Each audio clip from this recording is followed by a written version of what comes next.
వేణు గారు hi sir. Hello hello thank you ఆఫీస్కి వచ్చినందుకు. సో మై ఈ ప్లెజర్. సెగ్మెంట్ పేరు ఫిల్మ్స్ దట్ మేడ్ మీ. అంటే ఫిల్మ్ మేకర్స్ వాళ్ళ ఫిల్మ్ మేకింగ్ జర్నీ స్టార్ట్ అయ్యే ముందు అన్నిటికంటే ముందు సినిమా మీద ప్రేమ అనేది ఎప్పుడు పుట్టింది, అసలు ఇన్ఫ్లుయెన్స్ చేసిన వర్క్స్ ఏంటి, ఫిల్మ్ మేకర్స్ ఏంటి, వాటి గురించి మాట్లాడుకుని ఆ ఇన్ఫ్లుయెన్సెస్ వాళ్ళ ఫిల్మోగ్రఫీలో ఎట్లా రిఫ్లెక్ట్ అవుతున్నాయని ఎగ్జామిన్ చేయడానికి చేసే ఒక చిన్న ప్రయత్నం. సో మీది ఫస్ట్ చూసిన సినిమా ఏదో గుర్తుందా? మైనే ప్యార్కి అండ్ కొన్ని కే విశ్వనాథ్ సినిమాలు స్కూల్లో వేసేవాళ్ళు. సాటర్డే ఉంటుంది కదా బ్రో, అప్పుడు స్కూల్లో మంచి సినిమాలు శంకరాభరణము, శివ సినిమా కూడా. శివ సినిమా నన్ను బాగా అదే అంటే చిన్నప్పుడే తెలియని ఒక ఇంపాక్ట్ క్రియేట్ అయింది. అంటే లో టోన్లో క్యారెక్టర్స్ మాట్లాడడం, మామూలుగా మాట్లాడడం కదా, సహజంగా మాట్లాడడం. Yeah. ఇప్పుడు మనం మాట్లాడుకున్నట్టుగా మాటలు ఉంటాయి. అప్పటి వరకు అన్ని సినిమాల్లో లౌడ్గా ఉంటాయి కదా. సో దాంతో ఆ విజువల్ ఇంపాక్ట్ అది నన్ను బాగా అట్రాక్ట్ చేసింది. సత్య నన్ను బాగా ఇన్ఫ్లుయెన్స్ చేసేసి అసలు సినిమాలు చూడడం మొదలుపెట్టింది అప్పుడు లైక్ బలంగా స్కూల్లో ఉన్నప్పుడే. మేము రెసిడెన్షియల్ స్కూల్లో ఉండేది. ఆ రెసిడెన్షియల్ స్కూల్లోనే లైక్ సినిమాలు చూపించడము, లైబ్రరీ ఉండేది, పుస్తకాల లైబ్రరీ అనమాట. సో అలా స్టార్ట్ అయింది. ఆ తర్వాత కొన్ని మా ఊర్లో అంటే మా అమ్మమ్మ వాళ్ళ ఊరు వెళ్ళినప్పుడు నల్లబెల్లి అని ఉంటుంది, మా పక్క ఊరే నర్సంపేట అని ఉంటుంది, అక్కడ వెళ్ళి సినిమాలు చూసేవాళ్ళం అనమాట. అదేంటంటే అప్పట్లో చాలా రోజుల తర్వాత ఆ థియేటర్లకు వచ్చేది సినిమాలు. అలా గరానా మొగుడు ఇట్లాంటి చిరంజీవి ఫిలిమ్స్ చూసేది. అసలు ఆ మీడియం మీద ఒక ఆకర్షణ లేకపోతే దాన్ని అంత సీరియస్గా తీసుకోవడం మొదలుపెట్టింది ఎప్పుడు? నేను యాక్చువల్లీ అండి ఒక 7th క్లాస్ ఆ టైంలో మహాప్రస్థానం చదివాను. ఓకే. అది నన్ను చాలా, ఆ శబ్ద సౌందర్యం, ఆ పేస్ ఆఫ్ ద పోయిటరీ, మంచి లోడెడ్ సౌండ్ నన్ను బాగా అట్రాక్ట్ చేసింది. పదే పదే చదువుతూ ఉండేవాడిని. సమ్మర్లో ఎక్కువ ఇంటికి తీసుకెళ్ళే పుస్తకము మహాప్రస్థానం చదువుతూ ఉండేవాడిని. అలా తెలియకుండా నాకు కొంచెం పుస్తకాల మీద ఆకర్షణ పెరిగింది. అలా ఫస్ట్ చదివిన పోయిటరీ మహాప్రస్థానం అయితే, ఫస్ట్ చదివిన నవల వెన్నెల ఆడపిల్ల. మా చిన్నక్క వాళ్ళు చదువుతుండేవాళ్ళు ఇంట్లో, అది తీసుకొని నేను చదవడం మొదలుపెట్టేవాడిని. తెలియకుండా ఒక 10th క్లాస్కి వచ్చేసరికి నేను ఒక నవల రాశాను. నవల రాసిన తర్వాత అంటే లిటరేచర్ మీద కొంచెం ఇంట్రెస్ట్ క్రియేట్ అయ్యి నవల రాయటము, నవల కూడా సినిమాటిక్గా రాయటము, అలా స్టార్ట్ అయింది. నేను 5th 6th క్లాస్లో ఉన్నప్పుడు ఈ జనరల్గా ఈ కల్చరల్ ట్రూప్స్ ఉంటాయి కదా టౌన్స్లో, చిన్న చైల్డ్ ఆర్టిస్ట్ కావాలని నన్ను తీసుకెళ్ళారు అనమాట. అలా వాళ్ళతో రెగ్యులర్ టచ్లో ఉండేవాడిని చిన్నప్పుడు కూడా. ఇప్పుడు కాసర్ల శ్యామ్ ఉన్నాడు కదా, ఆయన సైకిల్ మీద నన్ను తీసుకెళ్ళేవాడు అనమాట. ఓకే. ఏది వాళ్ళు వేసే నాటకాలకి నన్ను చైల్డ్ ఆర్టిస్ట్గా అట్లా. సో అలా శ్యామన్నతోని లాల్ అని ఉండేవాడు అతను, వెంకటనారాయణ సార్ అని ఒక అతను ఉండేవాడు, అతను ఇప్పటికీ టీవీ సీరియల్స్లో చేస్తున్నట్టుంది. వాళ్ళతో అలా టచ్లో ఉన్నాను. అయితే సిటీ కేబుల్కి వాళ్ళు సీరియల్ చేయడం మొదలుపెట్టారు. అప్పుడు వాళ్ళకు ఒక అసిస్టెంట్ డైరెక్టర్ కావాలంటే నన్ను రారా పని చేద్దాం అని చెప్పి తీసుకుపోయినారు. నాకు ఇంట్రెస్ట్ స్టార్ట్ అయింది అక్కడ స్లోలీ. అప్పటికే నేను సత్య ఇట్లాంటి సినిమాలు, అనగానే ఒకరోజు, అంటే వర్మ ఫిలిమ్స్ అనమాట, మణిరత్నం ఫిలిమ్స్ నన్ను బాగా ఇన్ఫ్లుయెన్స్ చేస్తాను. నేను ఒక టెలిఫిలిం రాశాను, అంటే ఆ షూటింగ్ అంతా చూసి ఒక టెలిఫిలిం రాశాను అనమాట. ఆ తర్వాత ఒక సీరియల్ రాశారు, ఆ సీరియల్కి నన్నే డైరెక్టర్ని చేశారు సిటీ కేబుల్కి. అప్పుడు నేను ఇంటర్మీడియట్ 2nd ఇయర్లో ఉన్నా. అదే మీరు 18 yearsకే జర్నలిజం కూడా అప్పుడే నేను ఒక మ్యాగజైన్కి ఆర్టికల్స్ రాస్తుండేవాడు అనమాట.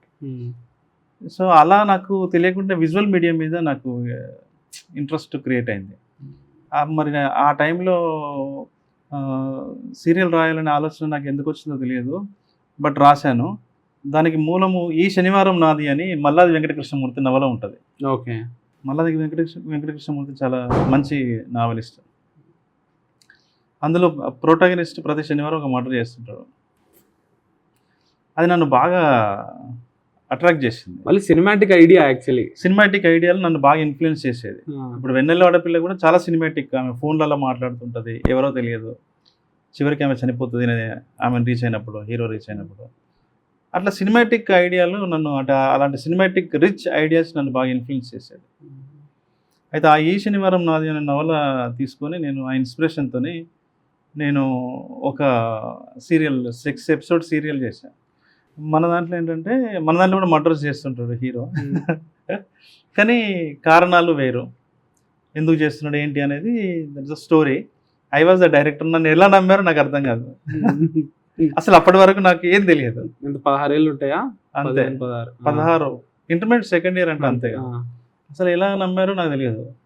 నేను చేశాను. ఇన్ఫ్లుయెన్స్ అయితే బాగా ఉండేది, కటింగ్ షార్ట్ కట్ ఇన్ఫ్లుయెన్స్. అంటే అప్పటికే అలంకార్ టాకీస్ అని ఉంటుంది వరంగల్లో. అందులో అన్నీ ఏంటంటే ఇంగ్లీష్ ఫిలిమ్స్ వేస్తారు.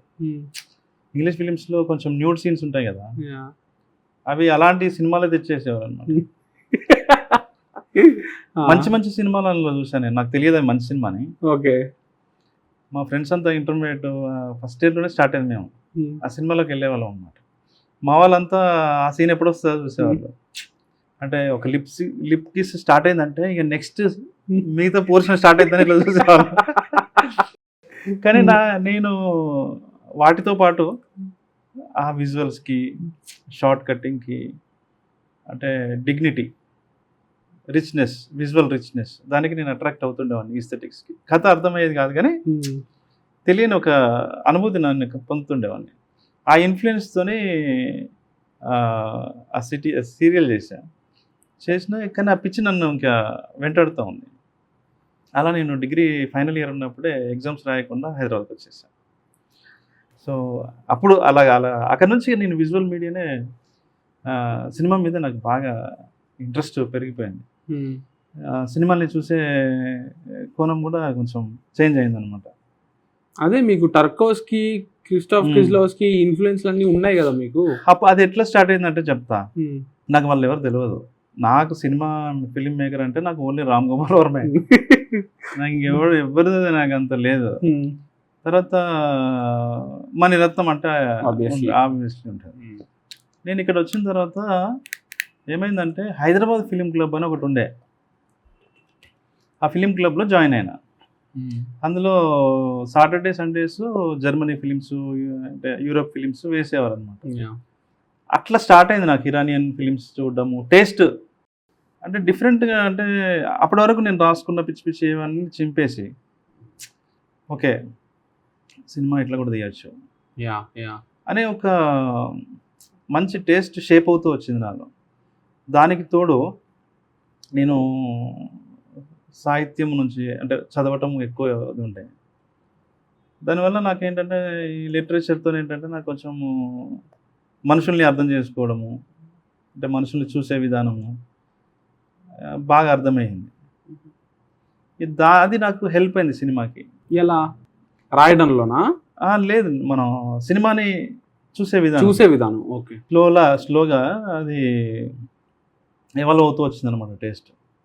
అయితే అప్పుడు నేను చూసినప్పుడు in the mood for love అనే వాంకార్ వై, తర్వాత Tarkovsky films, Kieslowski sequence red white blue. అంటే నిజానికి నాకు అవి ఇరానియన్ సినిమాలు తప్ప వేరే ఏవి అర్థమయ్యేది కాదు బ్రో. నాకు ఇరానియన్ సినిమాలు మనకి చాలా దగ్గరగా ఉంటాయి, ఎందుకంటే ఎకనామిక్ స్టేటస్ కానివ్వండి అవి మనకి కొంచెం దగ్గరగా ఉంటుంది. యూరోపియన్ ఫిలిమ్స్ అయితే నాకు అర్థమయ్యేది కాదు. నేను సిద్ధార్థ అని మా గురువు ఉంటాడు, ఒక ఆయన పోయట్, సోమాజిగూడలో ఉండేవాడు, ఫేమస్ పాపులర్ పోయట్ రైటర్. ఆయన దగ్గరికి వెళ్ళి అడిగేవాడిని ఇది ఏంది అని. ఇది ఎస్పెషల్లీ టార్కోవ్స్కీ ఫిలిమ్స్ ముఖార్థమయ్యేది కాదు. కానీ నాకు ఆ కెమెరా మూమెంట్స్ ఉంటాయి కదా, అంటే ఒక హిప్నటైజ్ చేసినట్టు ఉంటుంది కెమెరా మూమెంట్స్ అన్నీ కూడా. చిన్నగా ట్రాలీలు, లాంగ్ టేక్స్, అదొక హిప్నటైజ్ చేసినట్టు ఉంటుంది. నేను ఇంకొకటి ఏం అబ్జర్వ్ చేశానంటే ఆయన ఫిలిమ్స్లో క్యారెక్టర్ యొక్క సైకాలజీకి, కంపోజిషన్కి ఒక కనెక్టివిటీ ఉండేదన్నమాట. అది నన్ను బాగా అట్రాక్ట్ చేసేది. ఆయన సినిమాలో ఇవాన్ చైల్డ్హుడ్ తప్ప నాకు ఫస్ట్ టైం చూసినప్పుడు నాకు ఏం అర్థం కాలేదు. ఆ ఇవాన్ చైల్డ్హుడ్ కూడా ఇవాన్ చైల్డ్హుడ్ వాళ్ళ ప్లే అవుతుందంటే చదువుకొని ఇంటర్నెట్లో ముందుగా కథ మరి మనకి ఏమి అది ఆ భాష అవన్నీ మనకి ఎట్లా అర్థమవుతుంది. తర్వాత నేను ఆయన దగ్గరికి వెళ్ళి ఆయన అడిగేవాడిని, ఇది ఏంటి అన్నా ఏంటి అంటే ఆయన చెప్పేవాడు. ఎందుకంటే చాలా పొలిటిసైజ్డ్ ఉంటుంది టార్కోస్కీ ఫిలిమ్స్. అంటే అక్కడి కల్చరు, ఆ రష్యా కల్చర్ కానీ ఆ పొలిటికల్ కంటెక్స్ట్ అర్థమైతేనే ఆ సినిమాలు మనకి అర్థమవుతాయి అన్నమాట. సో అట్లా తెలియకుండా నాకు ఒక ఆ వరల్డ్ ఫిలిమ్స్ చూడడం వల్ల మంచిగా టేస్ట్ షేప్ అవుతూ వచ్చింది స్లోగా. ఇరానియన్ సినిమాలో బాగా నచ్చిన సినిమాలు ఇన్ఫ్లుయెన్స్ చేసినవి ఏంటి? First cinema where is my friend హోమా, ఇట్లా వేర్ ఈజ్ ఫ్రెండ్స్ హోమ్, పిల్లోడు బుక్ అరే ఎంత మర్చిపోతే చిన్నది నేను చూసిన మొదటి సినిమా అది. తర్వాత తర్వాత నాకు ఇంకొక సినిమా ఉంటుంది ఏదో గుర్తొస్తుంది, షూ ఉండవు వానికి, చిల్డ్రన్ ఆఫ్ హెవెన్, మజీద్ ఇది కదా. అవును అవును అదే children of haven. Children of haven అసలు ఏం సినిమా బ్రో అది, అసలు భలే సినిమా అది. ఇంకోటి మామ్స్ గెస్ట్ అనే సినిమా ఉంటుంది. ఎంత సెన్సిటివిటీ ఉంటుందంటే సినిమాలో ఏం ఉండదు అందులో. అమ్మ వాళ్ళ చుట్టాలు వస్తున్నారు, వాళ్ళకి విందు భోజనం పెట్టాలి అంటే మాంసం తీసుకురావాలి, చికెన్ తీసుకొచ్చి వాళ్ళకి మంచి డిన్నర్ అరేంజ్ అంటే మంచి విందు ఏర్పాటు చేయాలి. పైసలు లేవు, ఇక ఆ డబ్బుల కోసం వాళ్ళు ప్రయత్నం. విందు ఎట్లా ఏర్పాటు చేశారు, ఆ పక్కింట్లో వాళ్ళు కూలం పెంచుకుంటూ ఉంటారు, వీళ్ళు అడగలేరు. ఎమోషన్ ఉంటుంది కదా, అంతే సింపుల్. కథ చాలా అద్భుతంగా ఉంటుంది. అంటే కథ అని కాదు, అక్కడ లైఫ్ని డిపెక్ట్ చేసిన విధానం. అంటే హ్యూమన్ డ్రామా. అంటే మామ్స్ గెస్ట్, మామ్ వాళ్ళ బ్రదర్ ఎవరో వస్తుంటే అతని కోసం విందు ఏర్పాటు చేసే దాంట్లో వాళ్ళు పడే స్ట్రగుల్. అంటే మనకి ఒక ఇది ఉంటుంది అనమాట, ఏది సినిమాకి వర్తి ఏది సినిమా కాదు అని మనకంటూ మన ఇండస్ట్రీ నామ్స్ కొన్ని ఉంటాయి. లైక్ సినిమా కథగా తీయగలగాలంటే దాంట్లో ఇది మాత్రం ఉండాలి అని చెప్పి, అది ఇరానియన్ ఫిల్మ్ చూసినప్పుడు బ్రేక్ అయిపోతాయి కంప్లీట్ గా. లైక్ దీని మీద సినిమా భ్రమలన్నీ బద్దలైపోతాయి. వైట్ బెలూన్ అని ఒక సినిమా, అవును, జఫర్ పనాహిద్. అది ఫస్ట్ టైం చూసినప్పుడు నాకు మైండ్ పోయింది అసలు. లైక్ ఏంటి ఇంతేనా సినిమా, ఇంతేనా, ఇంత చిన్న విషయం మీద సినిమానా అని చెప్పి. స్టెప్ ఫాదర్ అనే ఒక సినిమా ఉంటుంది, ఏం లేదు, చిన్న పిల్లోడు ఉంటాడు, 12 సంవత్సరాల పిల్లోడు. వాళ్ళ నాన్న చనిపోయాడు, మదర్ ఒక పోలీస్ అతనితో లవ్లో ఉంటుంది అనమాట. వీడు డైజెస్ట్ చేసుకోలేకపోతుంటాడు, అంతే, అదే స్టోరీ. ఓకే, ఎంత బాగుంటుంది అంటే వాడి తర్వాత అర్థం చేసుకుంటాడు దాన్ని. అంటే స్టెప్ ఫాదర్ని తను అర్థం చేసుకుంటాడు. Okay, positive cinema. లవ్ అనేది నీడ్ కదా ఎవరికైనా, ప్రేమ అనేది నీడ్. అది ఎటువంటి ఏ వయసులో అయినా కూడా ప్రేమ రాహిత్యం అనేది మనిషిని చాలా సంక్లిష్టమైన స్థితిలోకి తీసుకెళ్తూ ఉంటుంది. సో అది అర్థం చేసుకుంటాడు అనమాట. అందులో అది ఫిలాసఫీ, ఆ స్టోరీ యొక్క ఫండమెంటల్ ఫిలాసఫీ. ఈ టర్కోవ్స్కీ, కిస్లోవ్స్కీ వీళ్ళని ఎక్స్ప్లోర్ చేసిన ఆ ప్రాసెస్ గురించి చెప్పండి. నాకు ఇవాన్స్ చైల్డ్హుడ్ చాలా ఇష్టం. ఇవాన్ చైల్డ్హుడ్లో అంటే ప్రపంచ యుద్ధాల యొక్క విధ్వంసాన్ని, అక్కడ ఆ దేశాల జీవన విధ్వంసాన్ని ఒక చిన్న పిల్లవాడిని ప్రొటాగనిస్ట్గా పెట్టి వాళ్ళు డిపెక్ట్ చేసిన విధానము, అది ఇవాన్ చైల్డ్హుడ్లో మనం చూడొచ్చు. చాలా ఎక్స్ట్రీమ్లీ గుడ్ అనమాట. మనం ఒక పోయిటరీ చదువుతున్నప్పుడు, ఇప్పుడు కవిత్వంకి ఎలా అంటే మనము కొబ్బరికాయని లోపల కొబ్బరి తినాలంటే ముందు మీద పొట్టు తీయాలి, కొట్టాలి, దాన్ని తీయాలి, ఎంత ఉంటుంది, అవునా కదా. అంటే రకరకాల లేయర్స్లో దాన్ని మనం ఆస్వాదించాలి. అలా కవిత్వానికి కూడా అలాంటి లక్షణం ఉంటుంది. టార్కోవ్స్కీ సినిమాలో కూడా అలాగే ఉంటుంది. మనం తవ్విన కొద్దీ ఏదో కొత్తది కనిపిస్తూ ఉంటుంది. ఎక్కువ అర్థం కాని విషయాల కోసమే విషయాలు ఎక్కువ మనకి కనిపిస్తూ ఉంటుంది. లోతైన విషయాలు అందులో ఉంటాయి. అర్థం చేసుకున్న కొద్దీ అందులో మనము మంచి అంటే ఆస్వాదించవచ్చు. ఇది నాకు ఒక ఫ్రెండ్ ఉన్నాడు, అతను చెప్తుంటాడు, ఇప్పుడు World War II అనేది హాలోకాస్ట్ జరిగింది కదా, వాళ్ళు జ్యూస్ని అంతా అవును. చంపడం, అది ఇప్పటికీ హాలీవుడ్లో ఆ కథలు వస్తానే ఉంటాయి. అవును. ఇప్పటికీ అంటే తవ్విన హాలీవుడ్ కొద్దీ వస్తుంది. మైనింగ్ వస్తానే ఉన్నాయి. అది ఆ జరిగిన ట్రాజిడీ ఏదైతే ఉందో, ఆ డిస్ట్రక్షన్ ఏదైతే ఉందో, దాన్ని ఇప్పటికీ అందులో ఇన్ని కథలు ఉన్నాయి, మిలియన్స్ ఆఫ్ కథలు ఉన్నాయని అది ఇప్పటికీ ఎంతో కొంత హాలీవుడ్లో వేరే వేరే యూరోపియన్ సినిమాలో అవి క్యాప్చర్ అవుతూ ఉన్నాయి. బట్ మేము మాట్లాడుకుంటున్నప్పుడు మాకు ఒకటి వచ్చేది ఏంటంటే, ఈ రజాకర్ కల్చర్ కానివ్వండి, ఈ ఇక్కడ జరిగిన మన ట్రాజడీస్ సంభవ్ అవి మన సినిమాలో అంత ఎక్కువ డాక్యుమెంట్ అవ్వలేదు. అవును. అది నేను ఒక కథ రాశాను బ్రో. మనకి ఆపరేషన్ పోలో 3 రోజులు జరిగింది, మీకు తెలుసు కదా. అదే రజాకర్ లాస్ట్ టువర్డ్స్ ఎండ్ వచ్చేపాటి అదే కదా. రజాకర్ అనేది అదొక ప్రైవేట్ సైన్యం అంతే. అందులో ముస్లిమ్స్తో పాటు హిందూస్ అందరూ ఉన్నారు. నిజాంలు వాళ్ళు సరెండర్ అవ్వమని చెప్తే, అంటే మన భారతదేశంలోకి విలీనం కమ్మని చెప్తే వాళ్ళు ఒప్పుకోలేదు. వాళ్ళు ఒప్పుకోకపోతే సర్దార్ వల్లభాయ్ పటేల్ ఆపరేషన్ పోలో అని ఆక్యుపై చేసుకున్నారు. ఆ 3 days జరిగిన పొలిటికల్ విషయాలన్నీ బేస్ చేసుకుని నేను ఒక కథ రాశాను అనమాట. మంచి డాక్యుమెంట్ అది. సినిమా కింద పొటెన్షియల్ సినిమానే అది. చాలా అద్భుతమైన కథ, ఎక్స్ట్రీమ్లీ గ్రేట్ స్టోరీ అవుతుంది కమర్షియల్గా కూడా. అట్లా చాలా ఉన్నాయి. ఇప్పుడు మనకి జలియన్ వాలాబాగ్ ఇన్సిడెంట్ ఎలా అయితే జరిగిందో, బైరాన్ పెళ్లిలో అలాంటి ఇన్సిడెంట్ ఒకటి జరిగింది. బరివాత అంటే నగ్నంగా ఆడవాళ్ళని బతుకమ్మ చంపేశారు. అట్లా చాలా స్టోరీస్ జరిగినాయి. అది నేను సినిమా వచ్చింది దాని మీద, కానీ నాకు ఇది కొంచెం ఇది ఎట్లా చెప్పాలో నాకు అర్థం అట్లా. ఇప్పుడు ఒక కథని మల్టిపుల్ వేస్లో చెప్పొచ్చు కదా సార్. ఒకటి అన్యాయాలు జరిగినాయి, దాన్ని చూపిస్తూ ఆ అట్రాసిటీని ఫోకస్ చేయడం ఒకటి, దాన్ని ఎదుర్కొని దాన్ని ఓవర్కమ్ చేసి ఫైట్ చేసిన హీరో కథగా కూడా చెప్పొచ్చు దాన్ని. కరెక్ట్. నేను చూసిన ఒక cinema focused more on the atrocities than heroism. అది నాకు ఇబ్బందిగా అనిపించింది, ఎందుకంటే అక్కడ హీరోయిజం కూడా అంత ఉంది, బట్ అది ఎందుకో కంప్లీట్లీ రజాకర్ సినిమా గురించి చెప్తున్నారు. సినిమా రజాకర్ చూసారా మీరు? నేను చూడలేదు. సో ఇట్స్ కంప్లీట్లీ అబౌట్ అన్ని రియాలిటీసే, అందులో అన్ని రియాలిటీసే. రియాలిటీస్ కాదు అంటే ఈ బతుకమ్మ ఇన్సిడెంట్ ఉంటాయి దాంట్లో, ఉంటాయి. కానీ ఇప్పుడు రజాకర్ అనే సినిమా ఉంది. రజాకర్ అనే సినిమా ఎవరు తీశారు అది బీజేపీ వాళ్ళు తీశారు. పూర్తిగా ఒక పొలిటికల్ ఎజెండాతో వచ్చిన సినిమా. చరిత్ర మీద ప్రేమతోనో, చరిత్ర పట్ల బాధ్యతతోనో, ఈ జనాలకు చెప్పాలి అని ఒక ఇంటెన్షన్తో తీసిన సినిమా అని నేను అది అనుకోవట్లేదు. ఒక ఫిలిం మేకర్గా డైరెక్టర్ని, ఆ ప్రొడ్యూసర్స్ని నేను రెస్పెక్ట్ చేస్తాను, అభినందిస్తాను.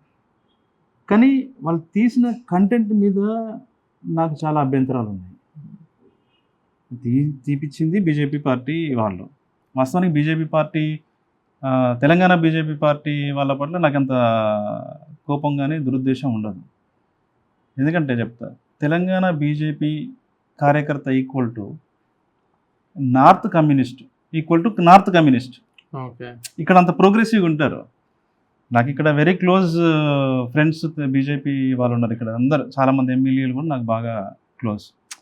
కానీ వాళ్ళు తీసిన విధానము అంటే కంప్లీట్గా అది ఒక ఎజెండా, అంటే రజాకార్లు అందరూ ముస్లిమ్సే అనేది ఏదైతే ఉంది కదా, దాని మీద ఒక పాట కూడా పెట్టారు, దారుణం. అది అనసూయ గారు పాడతారు, అది బతుకమ్మలో పాడే. అట్లా చేయకూడదు ఎప్పుడు కూడా ఏంటంటే చాలా ట్రాన్స్పరెంట్గా చరిత్రకారులతో మాట్లాడి, ఎందుకంటే అది పెద్ద 200 సంవత్సరాల క్రితం కాదు, మొన్ననే జరిగింది. 70 ఇంకా కొంతమంది బతికే ఉన్నారు. నిజాలుగా మనము చెప్పాలి, కానీ సమాజాన్ని తప్పుదో పట్టించేలాగా ఒక పొలిటికల్ ఎజెండాతోని చెప్పడం అనేది అది కరెక్ట్ కాదు. అందుకనే నాకేంటంటే ఫిలిం మేకర్స్గా ఒక ఫిల్మ్ మేకర్గా వాళ్ళని నేను నేను రెస్పెక్ట్ చేస్తాను. నాకు వాళ్ళ మీద కోపమేం లేదు, జాలి ఉంది తప్ప, అరే ఇట్లెందుకు తీశారు, ఇట్లా తీయకూడదు కదా అని చెప్పేసి. బట్ అది కాదు అసలు జరిగిన చరిత్ర, అది కాదు. బొచ్చడి పుస్తకాలు ఉన్నాయి బ్రదర్. అట్లని నువ్వు మొత్తము లెఫ్ట్ యాంగిల్లో తీయమని కూడా అనట్లేదు. ఉన్నది ఉన్నట్టుగా, జరిగింది జరిగినట్టుగా, ఒక మానవీయ కోణంలో జరిగిన మానవీయ కోణంని ఆవిష్కరిస్తే అదొక ఎసెట్ లాగా ఉంటుంది కదా భావితరాలకి. డాక్యుమెంటేషన్, ఒక డాక్యుమెంటేషన్ ఉంటుంది కదా, అలా చేస్తే బాగుండేది. మా భూమి చేశారు, బి నరసింహరావు, ఎంత బాగుంటుంది. అదొక డాక్యుమెంట్ అది. ఇప్పుడు బి నరసింహరావు అంటే నాకు గుర్తొచ్చింది దాసి ఒకటి. దాసి కూడా ఒక డాక్యుమెంట్. వాళ్ళ పైసల కోసం చేసింది కాదు, ఎవరినో మభ్యపెట్టడానికో లేకపోతే దాన్ని ఇంకేదో చేయాలని కాదు. ఆయన తీసిన దాసి కావచ్చు, మా భూమి కావచ్చు, రంగుల కళ కావచ్చు, ఆ టైంలో ఉన్న సామాజిక జీవితాలని, ఆ టైంలో ఉన్నటువంటి అణచివేతని వాళ్ళు ఆవిష్కరించారు. చరిత్రకి ఒక సాక్ష్యంగా ఆ సినిమాలు తీశారు. అందుకని అంత రెస్పెక్ట్ ఆ సినిమాల మీద.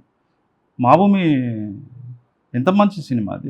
యూట్యూబ్లో ఉంటుంది గైస్, కుదిరితే చూడండి. క్లాసిక్ చూసి ఉండాలి ఈ పాటికి మీరు.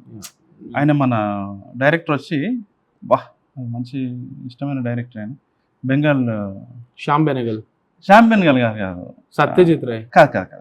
ఐ విల్ టెల్, ఐపీఎల్ గుర్తొస్తుంది. చాలా మంచి డైరెక్టర్ ఆయన. కిషన్ చందర్ నవల అది. కిషన్ చందర్ నవల రూపంలో దాన్ని డాక్యుమెంట్ చేశారు. సో కిషన్ చందర్ నవల.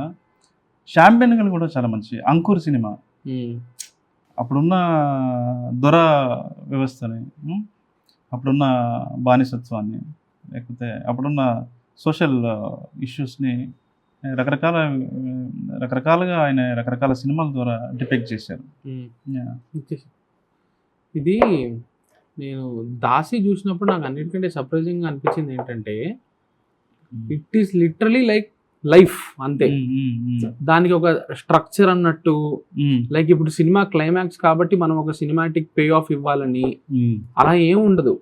ఎందుకంటే రియాలిటీలో మనుషులకి జీవితం ఉంటుంది కదా, పగలు తీర్చుకునే ఆపర్చునిటీస్ రావు, తిరిగి కొట్టే ఆపర్చునిటీస్ కూడా రావు కదా. సో ఇట్స్ లైక్ ఇలా ఒక ఆమె ఉంది, ఇది జరిగింది అంతే.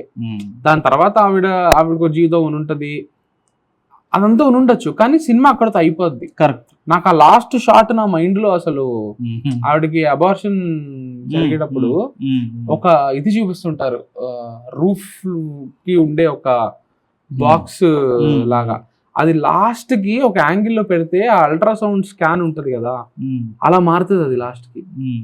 అలా ఫైనల్ షాట్ అది చూసినప్పుడు నాకు మైండ్ పోయింది అసలు. ఈవెన్ శ్యామ్ బెనగల్ సినిమాలో అంకుర్ సినిమా ఉంటుంది. అంకుర్ సినిమా కూడా చాలా చాలా మంచి ఎండ్ అది.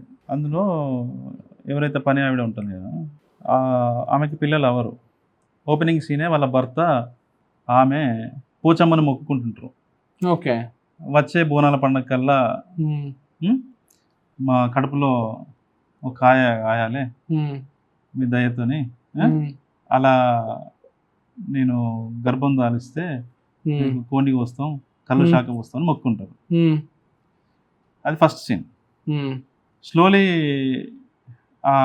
ఎవరింట్లో అయితే పనిచేస్తుందో, గడిలో పనిచేస్తుంది కదా, దొర ఉంటారు కదా, దొరతో స్లోగా ఆమెకి స్టార్ట్ అవుతుంది, చిన్న రిలేషన్ స్టార్ట్ అవుతుంది. ఆమె ప్రెగ్నెంట్ అవుతుంది. భర్త ఏమో అమ్మవారి వల్ల అయింది అనుకుంటారు, మొక్కడం వల్ల అయింది. ఓకే ఓకే, చూడాల్సిందే అది, చూస్తే ఇంకా బాగుంటుంది. ఎండింగ్ షాట్ ఏంటంటే, ఒక చిన్న పిల్లోడు వచ్చి పరిగెత్తుకుంటూ వచ్చి ఆ గడి అద్దాలు పగలగొడతాడు అనమాట, ఒక రాయి ఇసిరేస్తాడు. వాడు కూడా ఇలాంటి బాధితుడే. ఓకే, ఒక shot. And coming back to Kieslowski, Tarkovsky. నువ్వు ఇంత పెద్ద అడుగుతావు అంటే కిస్లోవ్స్కీ నేను మీ వికీపీడియా పేజ్ లో చదివా. సో దాని తర్వాత ఈ ఫిల్మ్ లెర్నింగ్ జర్నీ అనేది ఎట్లా జరిగింది అంటే, నేను ఇండిపెండెంట్ థింకర్ని బ్రో. నేను ఎక్కువ మాది వరంగల్ అవ్వటం వల్ల ఏంటంటే, చిన్నప్పటి నుంచి ఆడ ఎక్కువ లైబ్రరీలో స్పెండ్ చేసేవాడిని. అక్కడ ఎక్కువ మూమెంట్స్ జరిగేది, సోషల్ మూమెంట్స్ ఎక్కువ జరిగేది. సోషల్ యాక్టివిస్టులతో నాకు ఎక్కువ పరిచయాలు ఉండేది. నాకంటే పెద్దవాళ్ళతో కూడా నేను తిరుగుతుండేవాడిని. అప్పుడే ఐడెంటిటీ పాలిటిక్స్ కూడా స్టార్ట్ అయినాయి. అంటే అస్తిత్వ ఉద్యమాలు కూడా స్టార్ట్ అయినాయి. వాళ్ళతో తిరగటం, అలా సొసైటీ పట్ల నాకు ఒక కొన్ని ఖచ్చితమైన అభిప్రాయాలు. అలానే ఏం సబ్జెక్టివ్గా చూడను, అన్ని విషయాలు ఆబ్జెక్టివ్గా చూడడం. అట్లా నాకు తెలియకుండానే నాలో ఒక క్రియేటివ్ పర్సనాలిటీ ఎవాల్వ్ అవుతూ వచ్చింది. అంటే నేను ఏదైనా చదవాలనుకున్నా కూడా కొంచెం మంచివి చదవటం. అందుకే ఇందాక రజాకర్ మీద కంప్లైంట్ చెప్పాను. కోపమే కాదు, చిన్న బాధ అనమాట. ఎందుకంటే సినిమా అనేది ఒక పెద్ద మాధ్యమం కదా, ఒక పవర్ఫుల్ అది కదా. దాన్ని అలాంటి ప్రొడ్యూసర్ దొరకడమే కష్టం కదా. మనం అలాంటి కంటెంట్ చెప్పడానికి అంత బడ్జెట్ పెట్టి ఒక పెద్ద ప్రొడ్యూసర్ దానికి, అంటే ఒక మంచి ప్రొడ్యూసర్ దానికి దొరికి, ఆయన కూడా మంచి డైరెక్టరే యాట సత్యనారాయణ గారు మంచి డైరెక్టర్. కానీ కొంచెం దాన్ని కొంచెము చరిత్రలాగా గౌరవిస్తే అది బాగుండని చిన్న కంప్లైంట్ అంతే. సో తెలియకుండా నాకేంటంటే అలా ఉండటం వల్ల నాకు అది ఇండిపెండెంట్గా వచ్చింది తప్ప నాకు నేను ఎక్కడ నేర్చుకున్నది కాదు. విపి చౌదరి గారు అని పేరు విని ఉంటారు. 2007-8 ఆ టైంలో ఆయన స్క్రీన్ ప్లే పాఠాలు చెప్పేవాడు. ఓకే. ఈసఫ్గూడలో 3,000-4,000 ఫీజు అనుకుంటారు. సో ఒకరోజు పోతే ఒకరోజు 2-3 రోజులు పోయిన తర్వాత నాకు ఇంట్రెస్టింగ్ అనిపించింది. అంటే Sid field good scripts, bad scripts, ఇట్లాంటి 5 C's ఆఫ్ సినిమాటోగ్రఫీ, ఆ పుస్తకాల్లో ఉన్న అవి చూసి ఆయన చెప్తూ ఉండేవాడు అనమాట. 3 Act structure, line of action, ఈ పేర్లు అప్పుడే వింటున్నాను నేను ఫస్ట్. లైన్ ఆఫ్ యాక్షన్ ఇలా వెరీ ఇంట్రెస్టింగ్ అనిపించింది. సరే తర్వాత పైసలు లేక వేరే ఫ్రెండ్స్ దగ్గర జిరాక్స్ అన్ని తీసుకొని చదవడం మొదలుపెట్టాను అనమాట. చదవడము, ఇంటర్నెట్కి వెళ్ళి మళ్ళీ దాన్ని ఇంకా ఎక్కువ చేయటము. అట్లాగే హైదరాబాద్ ఫిలిం క్లబ్లో సినిమాలు చూడడం ఓన్గానే నేర్చుకున్నాను. అది వచ్చేసింది అంతే. ఇంకోటి ఏంటంటే నేనేం నమ్ముతానంటే ఫిలిం మేకింగ్ అనేది అది లోపల ఉండాలి, అది రక్తంలో ఉండాలంతే. రక్తంలో ఉండాలంటే వేరే లాగా అర్థం చేసుకోవద్దు. లోపల ఇంపల్సివ్గా ఉండాలి. లోపల అది ఉంటేనే తెలియకుండా ఆ విజన్ వచ్చేస్తుంది. నీకు విజన్ లేనోడు ఎంత చేసినా రాదు డైరెక్షన్ అనేది. లోపల విజన్ ఉంటేనే వస్తుంది. ఆ విజన్ అనేది ఉండడానికి లైఫ్ ఎక్స్పీరియన్స్లు ఉండాలిగా. లైఫ్ ఎక్స్పీరియన్సెస్ ఉన్నా విజన్ లేకపోతే వేస్టే కదా. విజన్ అనేది ఎట్లా డిస్క్రైబ్ చేస్తారు? నేను పోయిటరీ రాస్తాను. పోయిటరీ ఎందుకు రాస్తాను? పోయిటిక్ టెంపర్మెంట్ నాలో ఉండడం వల్ల నేను రాస్తున్నాను. దీన్ని డిపెక్ట్ చేయడానికి ఏమీ ఉండదు. కొన్ని అనిర్వచనీయమైనది. రామ్ గోపాల్ వర్మ ఎందుకు సీన్ అంత అద్భుతంగా తీస్తున్నాడు అంటే దాన్ని చెప్పలేము. అదే ఆయన ఇస్థెటికల్గా వాళ్ళు చాలా రిచ్గా ఉండటము, ఇస్థెటికల్గా స్టాండర్డ్గా ఉండటము, టేస్ట్ అంతే, కామన్ సెన్స్ టేస్ట్ అంతే. దాన్ని ప్రాపర్గా ఒక నిర్వచనంలోకి దాన్ని బంధించలేము ఇలాంటి వాటిని. ఎందుకంటే తెలియదు కొన్నిటికి, మనం we can't define. And life experiences అని నేను ఎందుకంటాను అంటే, ఒక సినిమాని చూసి ఒక సినిమా తీస్తే అది ఎట్లా ఉంటుందో మనకు తెలిసిపోద్ది. ఒక లైఫ్ ఎక్స్పీరియన్స్ని సినిమా కింద ట్రాన్స్లేట్ చేస్తే, అంటే ఆ విజన్తో బాగా ట్రాన్స్లేట్ చేస్తే 100% బ్రో. ఇప్పుడు ఏ మనిషికైనా కూడా తను చూసిన జీవితం, తను అనుభవించిన జీవితం, వేరే వాళ్ళ జీవితాల్లో నుంచి తను నిశ్చితంగా పరిశీలించిన సంగతులు, తను చదివిన పుస్తకాలు, విన్న పుస్తకాలు, అమ్మ చెప్పిన పాఠాలు, అమ్మ చెప్పిన పాటలు, నాయన చెప్పిన విషయాలు, ఎవరైనా ఇవన్నీ కూడా ఒక ప్యాకేజ్లోకి వస్తాయి. ఏ మనిషి అయినా వాళ్ళ నాయనని వాళ్ళ తాత గురించి అడిగిండా? వాళ్ళ తాత ఏం చేసేవాడు, వాళ్ళ తాత తండ్రి ఏం చేసేవాడు, తాత ముత్తాతలు ఏం చేసేవాళ్ళు, వాళ్ళు ఏం తిన్నారు, ఎట్లా బతికిళ్ళు, ఏ దుఃఖాన్ని అనుభవించారు, వాళ్ళ శోకం ఏంటి, వాళ్ళ సంతోషం ఏంటి, వాళ్ళ జీవన సౌందర్యం ఏంటి. మనం ఎప్పుడైతే బ్యాక్ రూట్స్లోకి వెళ్ళి మన జీవితాన్ని, మన బతుకుల్ని అర్థం చేసుకోవడం నేర్చుకున్నప్పుడు, అర్థం చేసుకోవడం మొదలుపెట్టినప్పుడు ఏమైందంటే, ఇది నేను అనేది క్యారెక్టర్ ఒక 16-17 ఇయర్స్ టైంలో అలా మనం షేప్ అవుతూ వస్తుంటాం కదా, స్లోగా ఈ సొసైటీలోకి వస్తూ, ఈ సొసైటీని చూసే విధానంలో మార్పులు జరుగుతూ అలా ఉంటాయి కదా. ఆ టైంలో ఆస్పిరెంట్స్ అలాంటి ఎక్సర్సైజ్ చేస్తే తెలియకుండానే సినిమా అంటే జీవితం అనేది అర్థమవుతుంది. లైఫ్ ఇప్పుడు సాయిల్ కాంపాటి అలా ఎందుకు తీశాడంటే జీవితం కూడా తీశాడు. అతనికి ఆ జీవితం లేకుంటే అలా తీసేవాడే కాదు. జీవితం తెలిసిన మనిషి, జీవితం హృదయం తడి తెలిసిన మనిషి, కంటి తడి తెలిసిన మనిషి తీసినప్పుడు సినిమాలు టచింగ్గా ఉంటాయి, మనసును హత్తుకుంటాయి అన్నమాట. సినిమాని చూసి సినిమాని తీసాడు కుక్కుడు స్టోరీలో ఉంటాయి, అట్లా అంటే నిస్సారంగా ఉంటాయి అనమాట. అది కమర్షియల్ సక్సెసా ఫెయిల్యూరా అది వేరే సంగతులు. మళ్ళీ జీవం అంటారు కదా, ఈ సినిమాలో జీవం ఉంది. లైఫ్ చాలా సత్య సినిమా ఎంత ఇష్టం అంటే నాకు చాలా ఇష్టం. అండ్ 7G బృందావన్ కాలనీ కూడా చాలా ఇష్టం.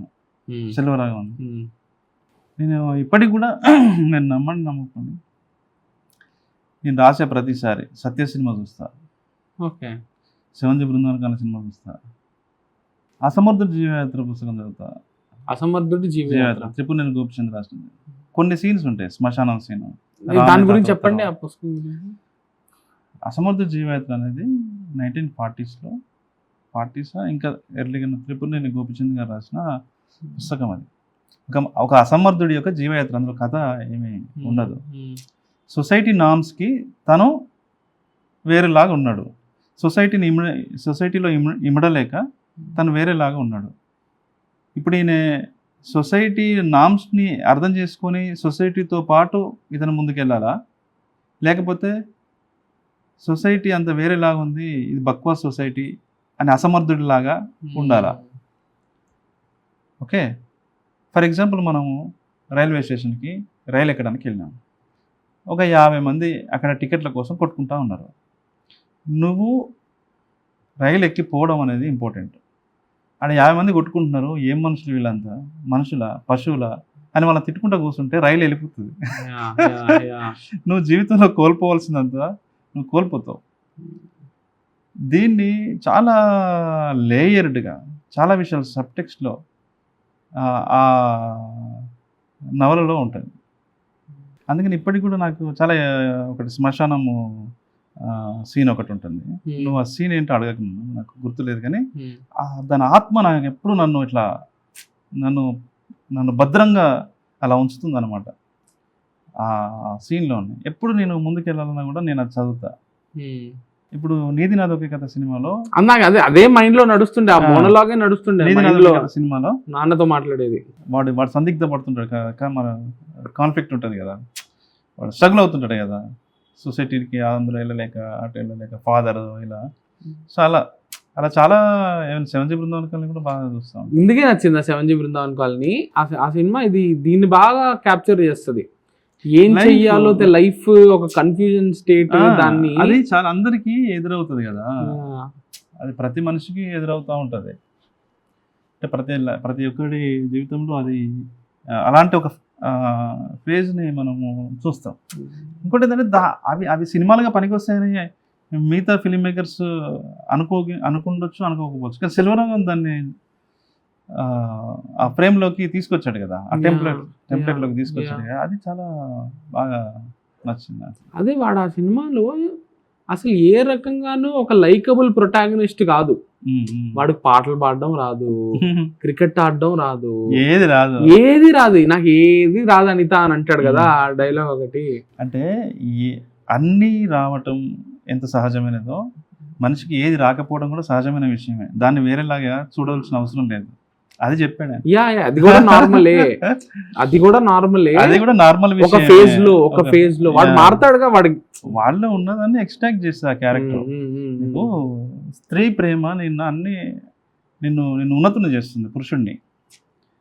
అది అందులో థీమ్ అదే, స్త్రీ ప్రేమ మగవాడిని ఉన్నతుని చేస్తుంది, తట్టి లేపుతుంది, నీలో ఉన్న అపోహాలని భ్రమలని నీ మెదల్లో ఉన్నటువంటి చెదల్ని బ్లాస్ట్ చేస్తుంది. అది థీమ్, అది సబ్ టెక్స్ట్లో. ఆమె అంటది కదా, ఆ క్యారెక్టర్, హీరోయిన్ క్యారెక్టర్ చెప్తుంది, ఏది నీకు ఏది రాదు అంటే ఏదో ఉంది ఇంకేదో, అది వానికి తెలియదు పాపం. ఆ తర్వాత వాడు మెకానిక్ అది హీరో హోండా. ఆ తర్వాత సీన్ ఉంటది కదా చంద్రమోహన్ తో సీన్, ఎంత బాగుంటది అది. ఫాదర్ కదా నాన్నది. నైట్ టైంలో వాడు ఇట్లా నాకు జాబ్ వచ్చింది ఆయన అని చూపిస్తే ఏముందిరా ఇందులో గొప్పతనం ఏముంది అని తీసి దొబ్బుతాడు. కానీ పడుకున్న తర్వాత భార్యతోని షేర్ చేసుకుంటాడు కదా, ఇప్పుడు ఉద్యోగం వచ్చింది కాబట్టి నేను వాడిని మంచిగా మాట్లాడినా అనుకుంటారేమో అని కన్నీళ్ళు పెట్టుకుంటాడు తండ్రి. అది ఆ హీరో యొక్క తండ్రే కాదు, అనేక మంది తండ్రులకి అతను ఒక ప్రతిరూపం, ఒక మెటాఫర్. అది రోజు వాడిని దొబ్బి ఈ రోజు ఉద్యోగం రాగానే అరే మంచి పని చేసినవరా నా కొడుకు గొప్పడు రాని ఇట్లా కౌగిలించుకుంటే ఆ జీతం కోసం మా నాయన ఇట్లా అంటున్నాడేమో, నేను వర్త్లెస్ ఏమో అని వాడు అనుకుంటాడేమో అని. వర్త్లెస్ కాదు, అంటే జీతం లేనంత వరకు నాకు ప్రేమ ఇవ్వలేదు, సో జీతం ఉంటేనే నాకు ఏదో స్వార్థం కోసమో లేకపోతే ఈ రోజు మనకి డబ్బులు వస్తున్నాయి కాబట్టి నేను వానికి ప్రేమ చూపించిన వాడు అనుకుంటాడేమో, అందుకనే నేను ఏం అనలేదు అని బాధపడతాడు. కానీ సంతోషం ఆనంద బాష్పాలు వ్యక్తపరుస్తాడు వాళ్ళ భార్య దగ్గర. ఆడవారి మాటలకు అర్థాలు వెళ్ళి గుర్తుందా సార్ మీకు? ఆ ఫాదర్ సీన్స్, ఫాదర్ దాంట్లో నాకు ఇప్పటికీ the best father son portrayal ఏంటి అని నన్ను అడిగితే, నా దృష్టిలో నేను చూసిన సినిమాల్లో నేను బాగా కనెక్ట్ అయిన సినిమా అంటే ఆడవారి మాటలకు అర్థాలు వేయట్లేదు.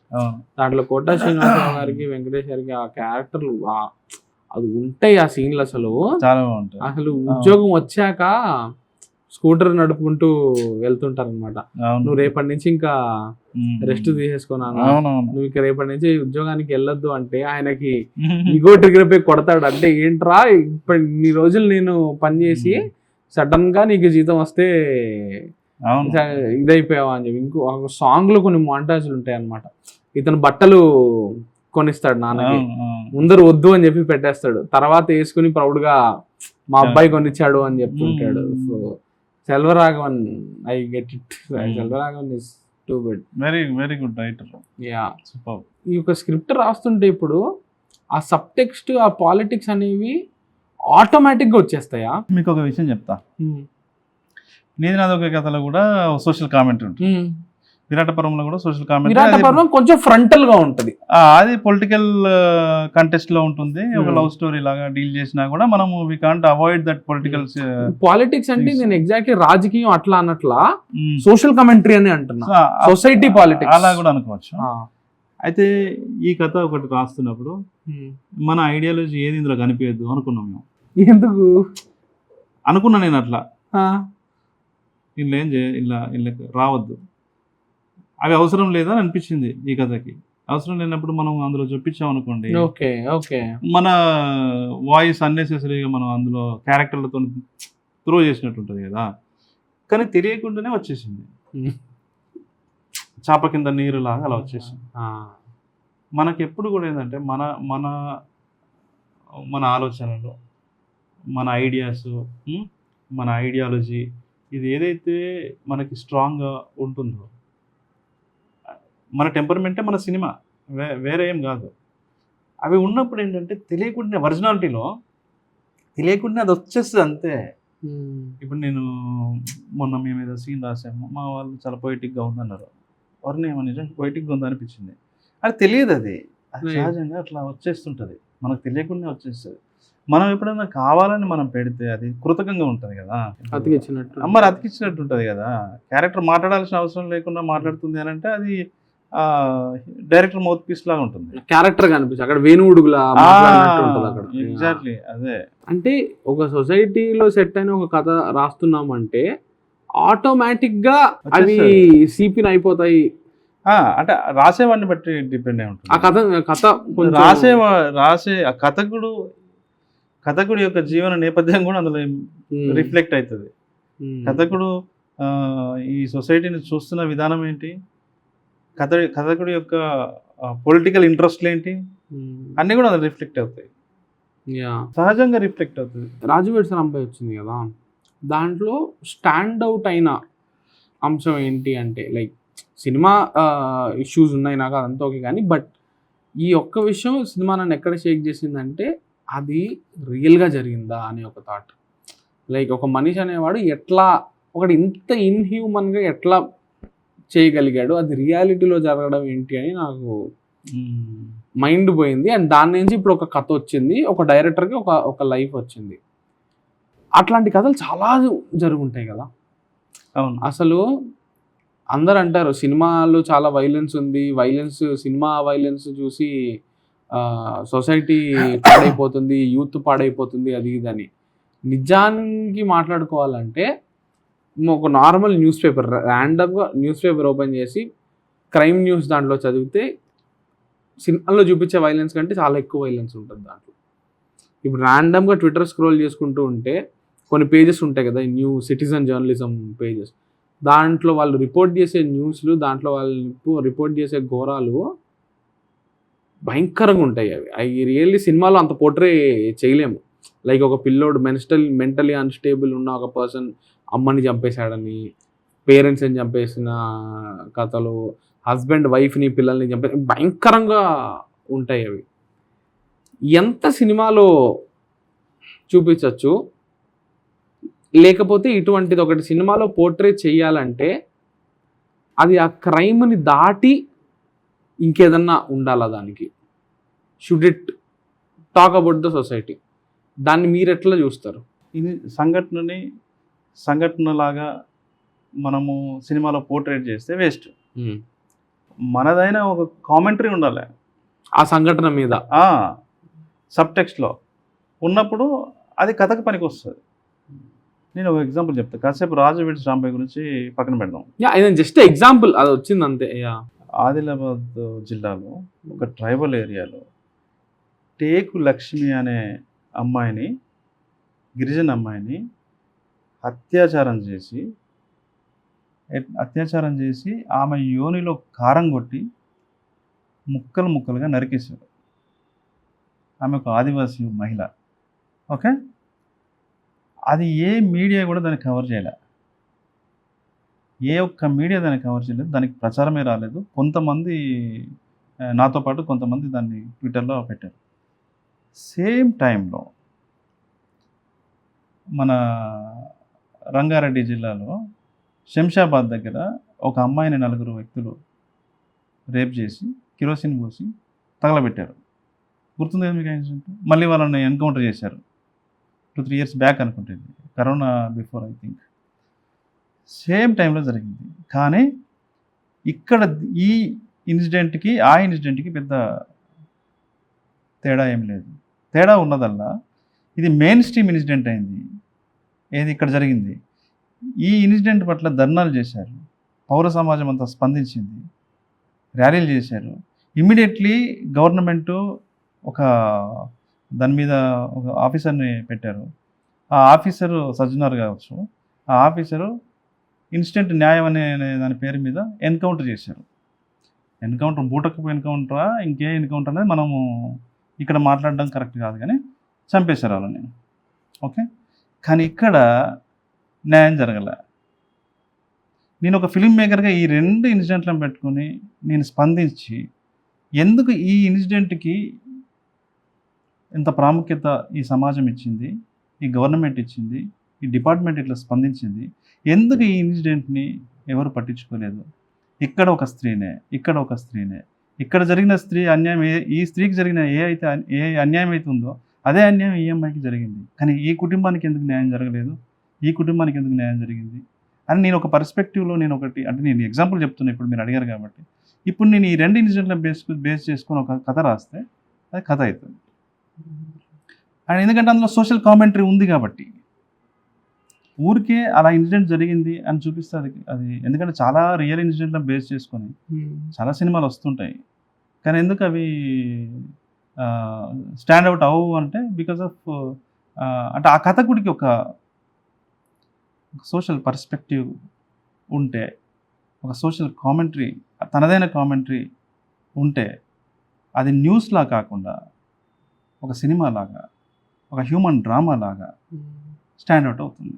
కోపం ఉందా మీ లోపల? చాలా కోపం జనరల్గా కోపం అంటే ఇది కరెక్ట్గా లేదు, దీన్ని నేను పాయింట్అవుట్ చేయాలి నా వర్క్తో, అది నా పోయిటరీ కావచ్చు లేకపోతే నా సినిమాలు కావచ్చు, దాన్ని ఎట్లాగో అట్లా దాన్ని పాయింట్అవుట్ చేయాలి అనే ఒక ఫీలింగ్, ఒక రైటియస్ యాంగ్స్ట్ ఉంటుంది.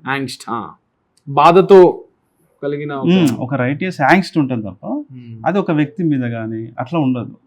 వ్యక్తుల యొక్క విధానాల పట్ల కొంత అది ఉంటుంది తప్ప ఒక వ్యక్తి మీద అట్లా అలా కాదు. అదే సొసైటీ అంతా కరెక్ట్ గా ఉంది, ఏది జరగకూడదు కదా. అంటే అంతా correct గా దాని ఉంటే. వెనకాల చాలా కారణాలు ఉంటాయి. వాటిని అలాంటి ఒక రైటియస్ యాంగ్స్ట్ ఉంటుంది తప్ప నాకు ఎవరి మీద వ్యక్తిగతంగా కోపం కానీ ద్వేషం కానీ అట్లా ఏమి ఉండదు. కానీ అన్నిటికంటే ఏంటంటే స్టేట్ చేసే అట్రాసిటీస్ అనేవి చాలా దారుణంగా ఉంటాయి. ప్రభుత్వాల యొక్క హింస, ఒక రేపిస్ట్ ఎంత క్రూయలో, ఇందాక చెప్పాను కదా ఆ అమ్మాయిని చంపి అట్లా చేశారు, వాళ్ళంత క్రూయలో అంతకంటే క్రూయాలిటీ స్టేట్లో ఉంటుంది, స్టేట్ నేచర్లో ఉంటుంది. మనం చూడాల్సింది పౌర సమాజంలో జరిగే చిన్న చిన్న అపశృతులను కాదు, మనం చూడాల్సింది ప్రభుత్వ విధానాలని. ప్రభుత్వం ఈ సమాజాన్ని ఎట్లా చూస్తుంది? ప్రభుత్వం మనల్ని ఒక గొర్రెలాగా చూస్తుందా? ప్రభుత్వం మనల్ని ఓట్లేసే మన మనుషులాగా చూస్తుందా? అన్ని సెక్టార్లో ఉన్న ప్రజల్ని సమానంగా చూస్తుందా? ఏం మిస్యూజ్ అవుతున్నాయి పథకాలు, ఏం అవ్వట్లేదు, ఏ పాలసీలు ఎవరికి పనికి వస్తున్నాయి, ఎవరికి ఎక్కడ ఏం అన్యాయం జరుగుతుంది, ఇలా మొత్తంగా మనము చూసినప్పుడు మనం ఒక కొన్ని బోధపడతాయి, కొన్ని విషయాలు మనకు బోధపడతాయి, మనం చూసే విధానం మారుతుంది సొసైటీని. అట్లా బాబాయ్ చాలా సీరియస్ అయిపోతుంది ఇది. వాటర్ బాటిల్ ఇవా. సో ఇప్పుడు కొంచెం నేను హీట్లో ఉన్నా, జర కూల్. ఒక 10 పుస్తకాలు ఏమన్నా ఇవి ఎసెన్షియల్ రీడింగ్ అనేటట్టు మీరు చెప్తే. అంటే నాకు చలం త్రిపురనేని గోపిచంద్, రావి శాస్త్రి, కళ్యాణరావు గారి అంటరాని వసంతము, రూట్స్ నవల, ఇట్లా కొన్ని ఆల్బర్ట్ కాము వర్క్స్, కొన్ని కాఫ్కా, కొంత అనువాద సాహిత్యము. అంటే ఇవి చదవడం వల్ల ఏంటంటే తెలియకుండానే నాలో అంటే రైటింగ్ వాక్య నిర్మాణం పట్ల ఒక ఇష్టం పెరిగిపోయింది. సెంటెన్స్ ఫార్మేషన్ ఎలా సెంటెన్స్ ఉంటే రిచ్నెస్ వస్తుంది ఈస్థెటికల్గా కానీ ఎలా అనేది నాకు బాగా దోహదపడింది. సినిమా కథ రాయడానికి కాదు, నేను ఆ సాహిత్యం నన్ను ఈ సొసైటీని అర్థం చేసుకోవడానికి నాకు బాగా, అంటే నాలో ఉన్న క్రియేటివ్ పర్సనాలిటీని షైన్ చేసుకోవడానికి, నన్ను నేను అర్థం చేసుకోవడానికి నాకు లిటరేచర్ చాలా ఉపయోగపడింది. ఆ స్ఫూర్తితోనే నేను ఆ ఇన్స్పిరేషను తోనే సినిమా కూడా, అంటే ఆ దృష్టితోనే ఆ పర్స్పెక్టివ్తోనే సినిమాలు కూడా నేను అలా తీయడానికి కారణమైంది. అంటే అలా తీసే ప్రయత్నం చేయడానికి అది బాగా బుక్స్ పనికి వచ్చినాయి. నేను ఒక విషయం నోటీస్ చేస్తుంటా సార్, అది కొంతమంది ఫిల్మ్ మేకర్స్లో నాకు అది కనిపిస్తుంది. అందులో నాకు అది కనిపించినప్పుడు నాకు చాలా హ్యాపీ అనిపించింది. విరాట పర్వం చూసినప్పుడు పోస్టర్స్ దగ్గర నుంచి, అవును, విజువల్లీ అదొక పోస్టర్ వదిలినా కూడా విజువల్లీ అది స్ట్రైకింగ్ గా ఉండాలి. అదేంటంటే ఇప్పుడు విరాట పర్వంలో మీరు చెప్పాలనుకున్నది ఒకటి, కానీ జస్ట్ అదేదో మనం చెప్పేసాము అన్నట్టు కాకుండా చెప్పేది నీట్ గా ఉండాలి. ఇది చెప్పేది ఇండియాలోనే కాదు, బయట ఫారినర్ ర్యాండమ్ గా ఒకరోజు నెట్ఫ్లిక్స్ లో చూస్తున్నా కూడా వాడికి ఆ లాంగ్వేజ్, ఆ గ్రామర్ అనేది నచ్చాలి అనేది నాకు మీ సినిమాల్లో కనిపించింది. అది నాకు నిజంగా నచ్చింది. ఎందుకంటే ఇప్పుడు ఉండే ఆస్పైరింగ్ ఫిల్మ్ మేకర్స్ వీళ్ళకి కూడా ఐ థింక్ ఆ గ్రామర్ డెవలప్ చేసుకోవడం చాలా ఇంపార్టెంట్. అండ్ గ్రామర్ అంటే నేను ఏదో అందంగా ఉండే ఫ్రేమ్లు, బ్యూటీ గురించి మాట్లాడట్లా, ఫ్రేమ్ యొక్క అందం గురించి మాట్లాడట్లా, అది ఏం చెప్తుంది ఆ ఇమేజ్. లైక్ విరాటపురంలో ఒక షాట్ ఉంటది, పోలీస్ స్టేషన్ లోనే ఎక్కడో సాయి పల్లవి ఆ గ్రౌండ్ మీద ఆవిడ పడుకుని ఉంటే కుర్చీలన్నీ ఒక్కదాని మీద ఒకటి పెట్టి ఒక లైట్ లైక్ అంటే చాలా డిస్టర్బ్డ్ గా ఉంటది ఆ ఇమేజ్, ఎగ్జాక్ట్లీ అన్ప్లెజెంట్ గా ఉంటది అనమాట. ఆ ఇమేజ్ చూసిన వెంటనే ఒక ఇరుక్కు, ఒక ఫీలింగ్, అది ఆ ఇమేజ్ నాకు ఇంకా గుర్తుంది. అదే మీరు ఇందాక నుంచి నేను అడుగుతున్న ప్రతిదీ ఆ విజువల్ సెన్స్ అనేది మీరు ఎట్లా డెవలప్ చేసుకున్నారు అనే దానికే మరి ఈ కాన్వర్సేషన్ అంతా. అంటే అది చాలా అన్కాన్షియస్ అండి. ఇప్పుడు మీరు ఆ సీన్ చెప్పారు కదా, ఫస్ట్ కెమెరామెన్ వచ్చి చూశాడు, ఎట్లా తీస్తాం ఇక్కడ ఇలా అన్నాడు. అంటే నేను అన్నాను, ఈ అమ్మాయి లైఫ్ చాలా డేంజర్లో పడింది, విధ్వంసకరమైన పరిస్థితుల్లోకి ఇప్పుడు ఆ అమ్మాయి జీవితం వచ్చింది. ఇంటర్వెల్ తర్వాత ఫస్ట్ సీన్ అనుకుంటా కదా. అవునవును, విధ్వంసకరమైన పరిస్థితుల్లోకి ఇప్పుడు ఆమె జీవితం వచ్చింది. ఇప్పుడు ఆమె ఒక యుద్ధ భూమిలో ఉంది. కాబట్టి నాకు ఇదంతా, నేను అక్కడ చైర్స్ వేయిపిస్తా, మొత్తం అడ్డదిడ్డంగా చైర్స్ వేయిపిస్తా, బయట నుంచి మీరు లైట్ వేయండి, అలా పడుతుంటుంది. అదొక హోప్. ఆ అమ్మాయి ఏదో రోజు వాడిని చూస్తాను అనే ఒక హోప్కి మెటాఫర్గా మీరు ఒక సోర్స్ ఇట్లా లైట్ బయట నుంచి వేయండి, మొత్తం అంతా డార్క్ చేసేయండి అని చెప్పిన. వాడికి అది నచ్చింది. దాన్ని ఇంకా మంచి సినిమాటోగ్రఫర్ కాబట్టి నేను చెప్పిన దాన్ని ఇంకా అద్భుతంగా కంపోజిషన్లో తీసుకొచ్చాడు. అలా సహజంగా వచ్చిందండి. మనం హానెస్ట్గా ఉన్నప్పుడు, మనం కథకి హానెస్ట్గా ఉన్నప్పుడు, కథకి మనం లాయల్గా ఉన్నప్పుడు ఇవన్నీ వస్తాయి ఆటోమేటిక్గా. ఇవన్నీ వస్తాయి. అంటే ఇప్పుడు సీన్ లొకేషన్ కూడా మనకు చాలా ఇంపార్టెంట్. నేను ఇందాక అన్నాను కదా, క్యారెక్టర్ యొక్క సైకాలజీకి, కెమెరా కంపోజిషన్కి ఎలా అయితే ఒక కనెక్టివిటీ ఉండాలి అని ఉంటుంది అని చెప్పాను, అలాగే ఆమె ఉన్న వాతావరణము, ఆ పరిస్థితులకు కూడా ఆ కనెక్టివిటీ ఉండాలి. ఉన్నప్పుడే అది మనకి మొత్తంగా మనం ఆ మూడ్ క్రియేట్ అవుతుంది. ఇప్పుడు మీ దగ్గరికి నాకు తెలిసి రాజువేడ్ సరాంబాయ్ తర్వాత చాలా మంది డైరెక్టర్స్ రోజు 100 కాల్స్, అన్ని మీరు హానర్ చేయలేరు, కానీ చేయలేను. అంటే మనం అంటే నేను ఒకటి చెప్తా బ్రదర్. గ్రామాల్లో నుంచి అద్భుతమైన టాలెంట్ ఉంటుంది, క్రియేటివిటీ ఉంటుంది. మీరు ఉత్తరాంధ్ర, తెలంగాణ, రాయలసీమలో వెనుకబడ్డ ప్రాంతం నుంచి మీరు చూడండి, చాలా క్రియేటివిటీ ఉంటుంది. మీకు కోస్టల్ ఆంధ్ర, కృష్ణ, గుంటూరు వాళ్ళకి సోర్సెస్ ఉంటాయి, ఎందుకంటే ప్రొడ్యూసర్స్ అంతా తెలిసిన వాళ్ళు ఉంటారు. వీళ్ళకి తెలిసిన వాళ్ళు ఎవరు ఉండరు. అట్లా అనేక మంది, ఎంతమంది రామ్ గోపాల్ వర్మలు హైదరాబాద్ వారు రాలేకపోయినారు, ఎంతమంది కృష్ణవంశీలు, ఎంతమంది మణిరత్నంలు, ఎంతమంది పూరీలు, ఎంతమంది సుకుమార్లు ఉండిపోయారు ఊర్లకే పరిమితం అయిపోయిన క్రియేటివిటీ చాలా ఉంది కదా. ఎందుకంటే నేను కూడా అట్లా స్ట్రగుల్ అయినా, అందుకని చెప్పలేము. పాపం మనకు వేరే సోర్స్ ఉంటే మనకెందుకు చేస్తాడు, ఎవరి దగ్గర ఏ విషయం ఉందో తెలియదు, అన్ని అటెంప్ట్ చేస్తున్నా. కానీ 100 ఫోన్స్ వస్తున్నాయి, దానికి ఏదో ఒక మెకానిజం చూడాలి. అదే ఇంటర్వ్యూ అప్పుడే మీకు ఒక 5-6 ఫోన్లు వస్తుంటాయి. అవును. సో వింటున్నారా కథలు? వింటున్నాను.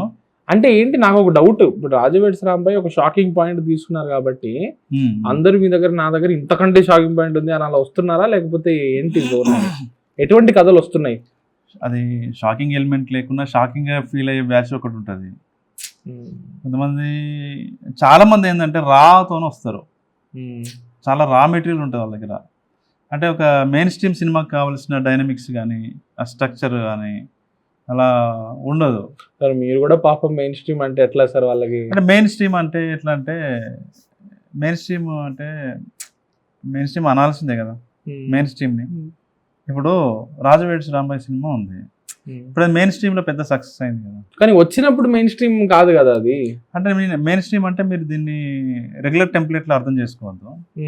అంటే చాలా మంది జనాలకి రీచ్ అయ్యేలాగా సినిమాకి ఎంత లేదన్నా సార్ బ్రో, సినిమాకి ఒక స్ట్రక్చర్ ఉంటుంది, ఇది సైన్స్. ఓకే, సాయిల్ కాంపాటి స్పీచ్లో చెప్పాడు, గుర్తుందా మీకు? నాకు ఇది 3 యాక్ట్ స్ట్రక్చర్ లేదంటే నాకేం అర్థం కాలేదు, నాకు తెలియదు అన్నాడు. సాయిల్ కాంపాటి బంచ్ ఆఫ్ సీన్స్తోని, గ్రేట్ ఎమోషన్తోని ఒక సూపర్ స్టోరీ నా దగ్గర తీసుకొచ్చినప్పుడు, అది ఒక రానెస్, ఒక స్వచ్ఛత, ఒక నిజాయితీ ఉన్నప్పుడు టక్ మని ఇది వర్కౌట్ అవుతుందని మనకు ఫీల్ కలిగింది. ఇది ఆడియన్స్ని కొడుతుంది, ఇది ఆడియన్స్ హృదయాలను ఇది గెలుచుకుంటుందని మనకు అనిపించింది. అలా మనకి అనిపించేలా కథ ఉన్నప్పుడు ఏం చేస్తామంటే, మనం దాన్ని కొంచెం ప్రాపర్గా, కొద్దిగా మరీ ఎక్కువ గ్రామరైజ్ చేయకుండా, దాని సహజత్వాన్ని అది కోల్పోయేలా కాకుండా చిన్న గ్రామరైజ్ చేసి ప్రాపర్గా కథను పొజిషన్ చేసినప్పుడు అది పెట్టుబడి రావాలి కదా సార్, ఇన్వెస్ట్మెంట్ రావాలి కదా, వస్తేనే మీరు ఇంకొకరి ఛాన్స్ ఇవ్వగలుగుతారు కదా. మనం మెయిన్ స్ట్రీమ్ ని ఎప్పుడు కూడా గౌరవించాలని నేను అంటా. ఎందుకంటే మనము ఆడే ఆట గ్రౌండ్ లో ఉండి ఆడుతున్నాం. మనం ఇక్కడ ఏ ఆట ఎలా ఆడితే ఇక్కడ మనం గెలుస్తామో అలాగే ఆడాలి. ఇప్పుడు జనాలు కూడా ఎవరు తెలియదక్కువ లేరు. ఇప్పుడు మనం స్ట్రీమింగ్ ఏరాలో ఉన్నాం. స్ట్రీమింగ్ ఏరాలో ఏంటంటే తీసే వాళ్ళకంటే చూసే వాళ్ళకి ఫిల్మ్ లిటరసీ పెరిగిపోయింది. ఈ మాట మీరు నాకు 3 ఏళ్ల ముందు అన్నారు. You are the first guy to say that. Exactly. Audience film makers కంటే కూడా ఆడియన్స్ లో ఫిల్మ్ లిటరసీ అనేది ఎక్కువ ఉంది. ఎందుకంటే కంటెంట్ని చాలా చూస్తున్నారు, రకరకాల భాషలని సంస్కృతుల్ని వాళ్ళు చూస్తున్నారు, రకరకాల కథల్ని చూస్తున్నారు. ఇప్పుడు నువ్వు ఏది పడితే అది తీసి ఇది మెయిన్ స్ట్రీమ్ కమర్షియల్ సినిమా అన్నా నమ్మరు. ఏది పడితే తీసి ఇది సూపర్ ఆర్ట్ సినిమా, ఇది అకాడమీ అవార్డుకు పోతుందని నమ్మరు. వాళ్ళు చాలా పిచ్చ క్లారిటీగా ఉన్నారు. చూస్తున్నంతసేపు వాడిని ఏదో ఒక ఎమోషన్కి, హిస్టరికల్ ఎమోషన్కి వాడిని మనం చేయగలిగితే మన సినిమా నిలబడుతుంది అంతే. సో అట్లా చాలామంది చేస్తున్నారు. ఇంకా నేను నా సినిమా పనిలో ఉన్నాను ఇప్పుడు. అదే చాలా నా సినిమా వర్క్లో ఉన్నాను ఇప్పుడు. ఎప్పుడు స్టార్ట్ అవుతుంది ఏమన్నా? జనవరిలో అవుతుంది. అంటే షూట్ ఎప్పుడు స్టార్ట్ అవుతుందో తెలియదు. ఆల్రెడీ వర్క్ స్టార్ట్ అయింది మాది.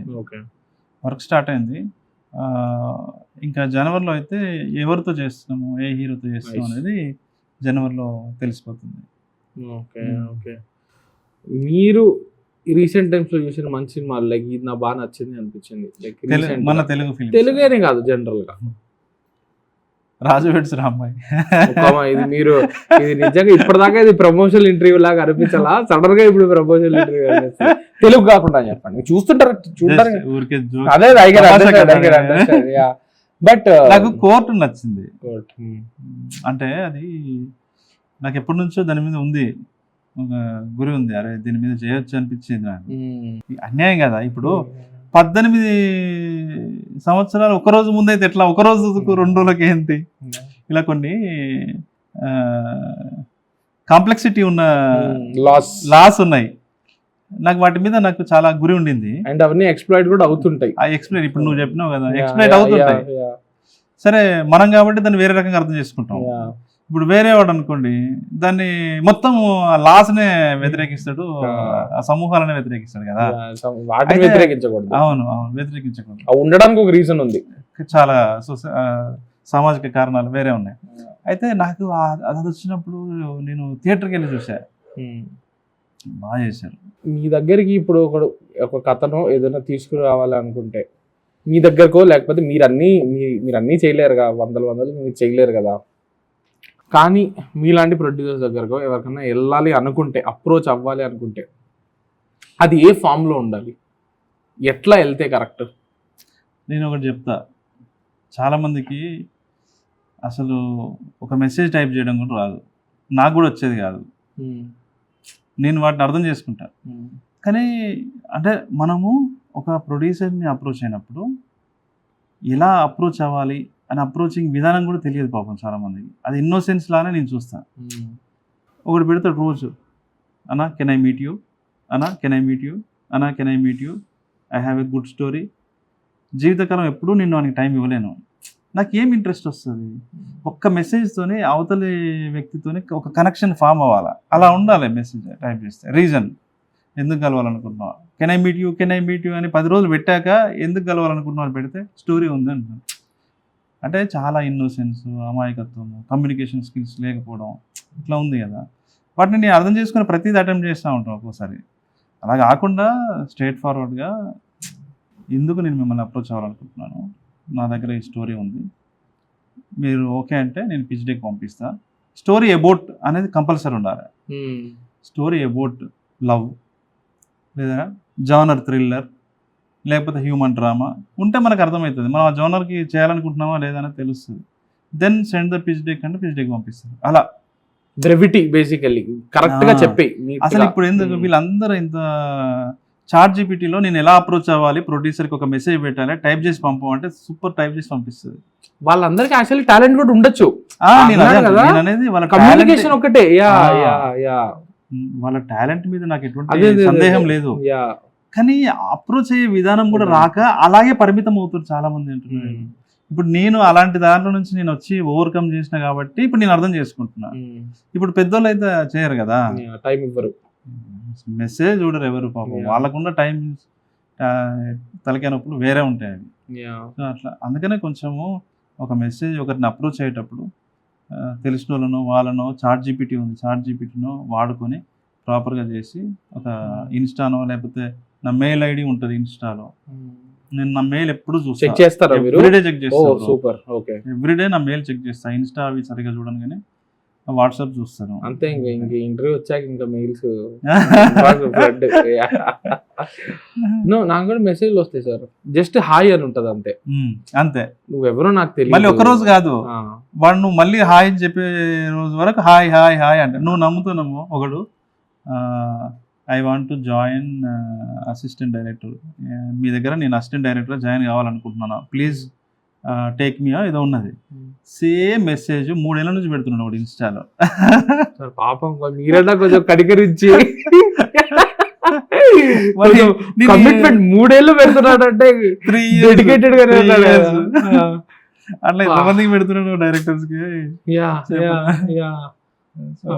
పాపం సార్ కొంచెం ఏంటి తమ్ముడు అంటే ఈ మధ్య 3 ఏళ్ళ నుంచి పెడుతుంటే కమిట్మెంట్ నుంచి నేను చూడట్లేదు. ఓకే ఓకే, ఇన్స్టాలో ఓకే ఓకే, డెడికేషన్ 3 ఏళ్ళు అంటే 3 ఏళ్ళ నుంచి మనల్ని అడుగుతున్నాడంటే మనకంటే మంచి డైరెక్టర్లు ఉన్నారు, పెద్ద డైరెక్టర్లు నన్ను ఎందుకు అడుగుతున్నాడు అని వాడి దాని మీద నాకు డౌట్ అనమాట. కానీ కమ్యూనికేషన్ అనేది అదొక పెద్ద బ్యారియర్ సార్, దాటేయగలిగితే. అండ్ అది బ్రిడ్జ్ కూడా అది మన డెస్టినేషన్ కి చాలా మంచి బ్రిడ్జ్ కూడా అవ్వగలుగుతుంది అది. సో అదొక్కటి జాగ్రత్తగా చూసుకోండి మీరు. నాకు గుర్తుంది యాక్చువల్లీ 2022లో 3లో మనం చేసిన రౌండ్ టేబుల్లోనే మీరు ఒక స్టేట్మెంట్ ఇచ్చారు. దాంట్లో ఒక మాట అంటారు మీరు, మనం ఏంటంటే మెయిన్ స్ట్రీమ్ సినిమాలో సబాల్టన్ స్టోరీస్ రావట్లేదు అని. మీరు ఆ పదం, ఆ సబాల్టన్ అనేది నాకు అప్పుడు గుర్తుండిపోయింది, లైక్ ఈ స్టోరీస్ రావట్లేదు అని. అండ్ మీ ప్రొడక్షన్ హౌస్ వచ్చేసి డోలాముఖి సబాల్టన్ ఫిల్మ్స్. ఏంటి దాని వెనక? నేను అది చాలా మందితోనే చెప్తుండేవాడిని, అంటే తెలిసిన మా ఫ్రెండ్స్ డైరెక్టర్స్తో ప్రొడ్యూసర్స్తో కొంతమంది మంచిగా రెస్పాండ్ అయ్యేవారు. కానీ ఇక్కడ చూడరు కదా, ఎవరు చూస్తారు అన్నారు. కానీ రంగస్థలం ఏంది, సబాల్టన్. మరి ఉప్పెన కూడా అదే, మీరు ఇప్పుడు తీస్తున్న పెద్ద కూడా అదే అన్నట్లు లెక్క. పుష్ప కూడా అదే, మార్జినలైజ్డ్ అంటే బిలో అది. ఓకే, తర్వాత రాజు వెడ్స్ రాంబాయ్ అదే, వాటికి మార్కెట్ ఉంది. ఎప్పుడైతే నేనేం నమ్ముతానంటే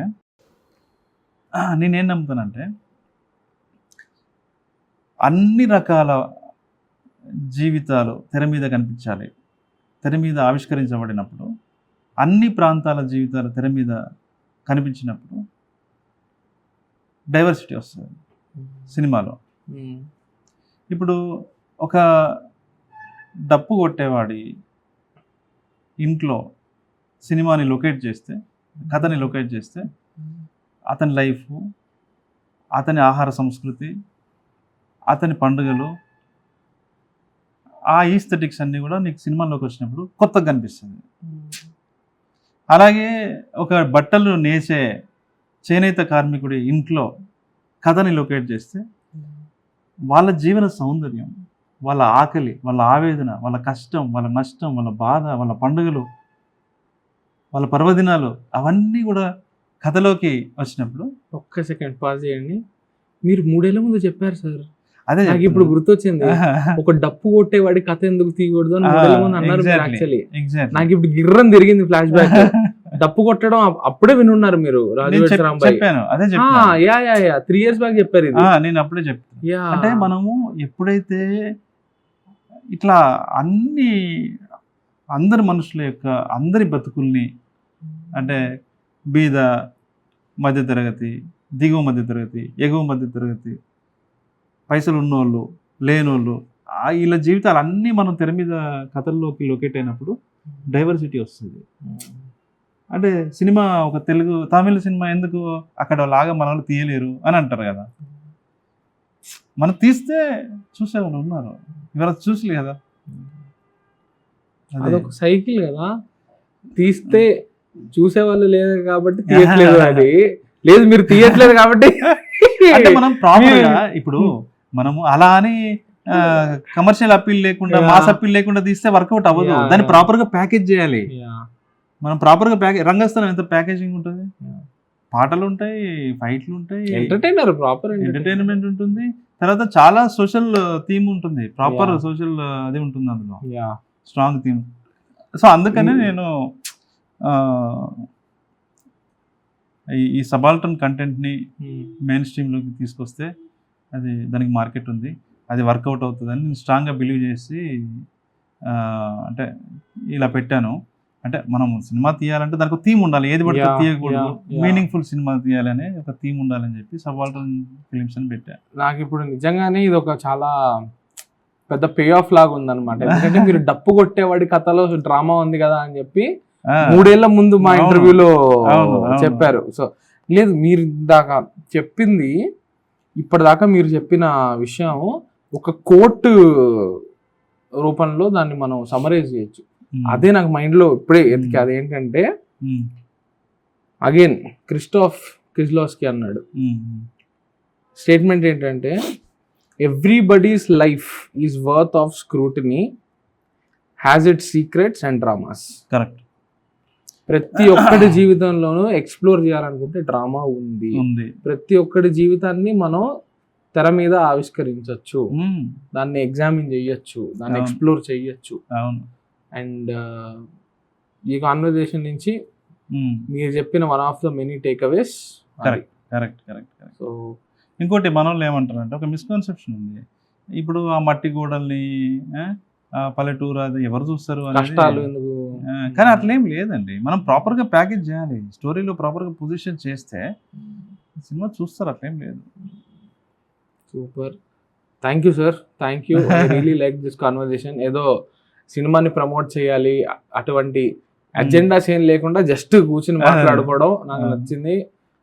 హోప్ఫుల్లీ ఇట్లాంటివి నేను ఇంకా ఎక్కువ చేయాలనుకుంటున్నా వేరే ఫిల్మ్ మేకర్స్తో కూడా. I'm happy. ఏదో ప్రమోట్ చేయడానికి కూర్చొని మాట్లాడుకోలేదు అనేది నాకు నచ్చింది కాన్వర్జేషన్. నేను కూడా ప్రమోషన్ అంటే రాకపోయేటోని. అదే ఎక్కువైపోయింది ఇప్పటికే. Done sir, thank you so much. Me next cinema చాలా టైం అయిపోయింది, ఐ నో. చాలా మంది చెప్తుంటారు తొందరగా తీసుకురండి. తొందర అంటే తొందరగా కాదు, మంచి సినిమా ఇవ్వడం ఇంపార్టెంట్, ఫాస్ట్ గా ఇవ్వడం కంటే కూడా. సో మంచి సినిమా ఇస్తారని కోరుకుంటూ thank you so much, all the very best. Thank you. మీరు చూసారు ఆర్.నారాయణ మూర్తి గారి సినిమాలో? చూసాను. అయ్యో చాలా ఎట్లుండేది ఇన్ఫ్లుయెన్స్ అయిన అప్పట్లో? బాగుండేది. అంటే ఆ దండోరా సినిమా, చీమల దండు, ఎర్ర సైన్యం, అసలు ఆ శ్రీరామలంబ సినిమా అయితే సరే, ఆయన దాసరి గారు డైరెక్టర్, కానీ శ్రీరామలంబ సినిమా అయితే అసలు బట్టలు చెంపుకున్నాం బ్రో. మాకు శ్రీదేవి టాకీస్ అని ఉండే హర్మకొండలో, ఇప్పుడు లేదు అది, దాన్ని తీసేసి ఏషియన్ కట్టారు. అందులో ఎన్ని రోజులు ఆడిందో అది, టికెట్ల కోసం